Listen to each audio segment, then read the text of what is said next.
தூத்துக்குடி பன்னாட்டு விமான நிலையத்தை திறப்பதற்கு வருகை புரிகின்ற பாரத பிரதமர் நரேந்திர மோடி அவர்களை தமிழக மக்கள் சார்பாகவும் வெள்ளாளர் சமுதாயம் சார்பாகவும் வருக என்று வரவேற்கிறோம்.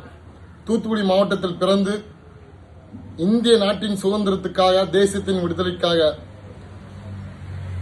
போராடிய கப்பலோட்டி தமிழர், செக்கெழுத்த செம்மல், யாருமே அனுபவிக்காத கொடுமைகளை சிறையில் அனுபவித்த வாவு சிதம்பரம் பிள்ளை அவர்கள் பெயரை அவர் பிறந்த மண்ணில் பன்னாட்டு விமான நிலையத்திற்கு சூட்ட வேண்டும் என்று வெள்ளாளர் முன்னேற்ற கழகம் சார்பாகவும் தமிழக மக்கள் சார்பாகவும் நாங்கள் பாரத பிரதமர் மோடி அவர்களுக்கு ஒரு கோரிக்கையாக வைக்கிறோம்.